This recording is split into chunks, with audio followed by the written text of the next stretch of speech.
We got 3 rappels out of Camp 1, and they were 10 meters above me coming down to an anchor, and a large piece of ice about the size of a household fridge broke off the cornice ridge. My name is Fabrizio Zangrilli. I'm an alpinist from Boulder, Colorado. I work as a mountain guide, and I spend a good portion of the year climbing in Nepal, Tibet, or Pakistan. In the fall of 2008, I was managing an expedition, and I had one client that I was working one-on-one with. My client was very experienced in the mountains, a professional ski racer, and had been on several high mountains in the past. When we got to base camp, it was great. There was another large expedition there, and they had started to fix ropes, so things started to move really quickly once I got there. Myself and 2 clients on my birthday, November 1st, moved up to Camp 1. Camp 1 on the south ridge of Pumori is one of those great Himalayan camps. You're basically on top of a serac, and you have this phenomenal view of Everest, Lhotse, and Nuptse, and you see the most beautiful wall, the west face of Nuptse.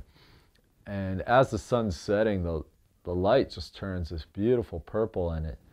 You sit in that camp and you look out and you think, wow, this is as pretty as it gets. The client that I was working one-on-one with actually felt a bit tired in the morning, and ultimately we decided that it would be best for them and I to go to base camp. We got 3 rappels out of Camp 1, and a large piece of ice about the size of a household fridge broke off the cornice ridge. It fell about 150 meters and smacked my client right in the chest. There was a lot of damage, and it was obvious. I literally just took a 3-foot sling, clipped it to my harness, clipped it to their harness, and started to rappel. Mentally, I just went into autopilot. I knew what needed to be done. I knew how to do it, and I realized there was no other option. We're in the Himalayas. We're above 5,500 meters. There is no helicopter that's coming. There is no one to call. You just do what you need to do. When we reached the bottom of the snow, the cook from our expedition, who had worked on Everest several times and was very, very strong, had come up to the snow line, and we alternated piggybacking the client down the scree. That was really the hardest part of the descent, because my client had sort of come to and felt the pain and had repeatedly asked to be just left. Luckily, some other guys on the trip were in base camp, and that's when I started to rely on a lot of other people for support. I ran immediately down to the nearest village, Gorakshep, and hired 5 or 6 guys to come up and help carry our client. As soon as we arrived into Gorakshep, other members of the team went into different lodges and asked if there were doctors around, and fortunately for us, there were a few doctors in town. We had a decent medical kit and put our client on oxygen, but the skills that you have from working in an emergency room hospital outweigh anything that we could do. It was also at that point that I was able to relax a bit, and the trauma started to set in, the emotional trauma of the day. Luckily, I had good friends in Gorakshep with me that sort of told me to take a back seat to the doctors, and that they would really play the role of liaison between me and the doctors. When the helicopter came in, it was a bit confusing as to whether or not the client was going to go by themselves or not. My Kathmandu-based agency had requested a helicopter that was big enough for myself or another member of the expedition. But as soon as it landed, we asked the pilot, and they said, no way. Payload is 1, and that's it.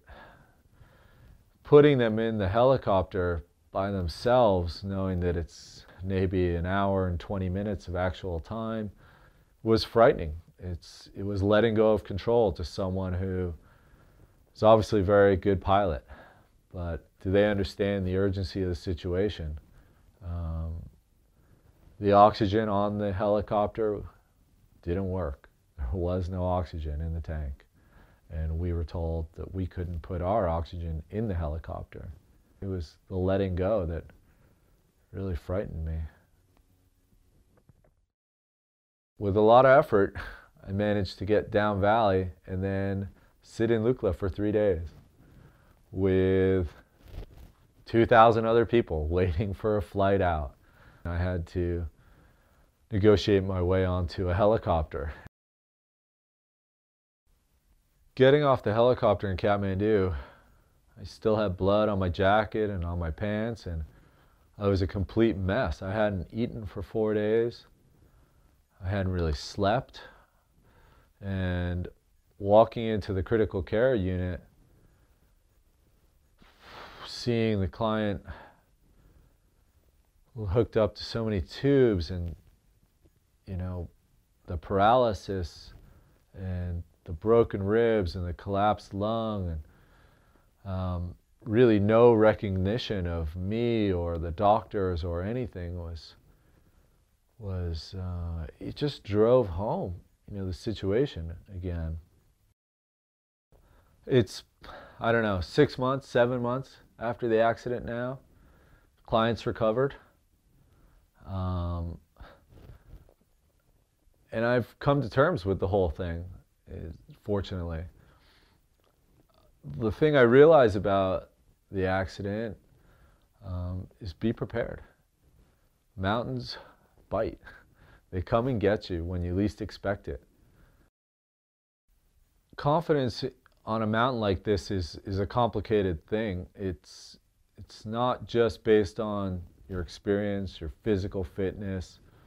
It's a culmination of all these things. And when I'm looking to guide big mountains, I look at my equipment. It's an active part of what makes my guiding experience safe, whether it's my clothes, my hardware, my ice axes, my crampons.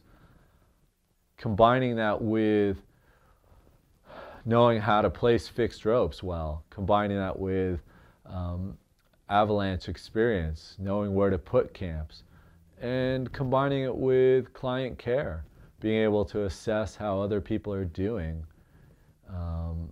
It's all part of a package, and that's what 20 years of alpinism have helped me become good at.